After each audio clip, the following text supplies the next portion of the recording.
या रसूलुल्लाह सल्लल्लाहु अलैहि वसल्लम, जो चीज आप अपने लिए पसंद करते थे वही दूसरों के लिए पसंद करते थे। आपने तो ये गुलाम को अपना मौजन बना लिया। जो गुलाम कल तक लोगों की आवाज पर दौड़ा करता था, आज लोग उसकी आवाज सुनकर अपने घरों में गर्म बिस्तर छोड़कर भागे चले आते हैं।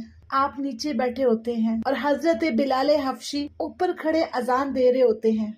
ऐसे करीब मौला को भी ताइफ वालों ने पत्थर मारे।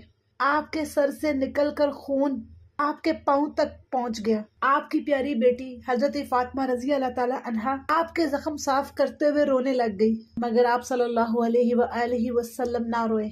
हाँ, आप सल्लल्लाहु अलैहि वसल्लम अपनी उम्मत के लिए दुआ करते हुए बहुत रोए।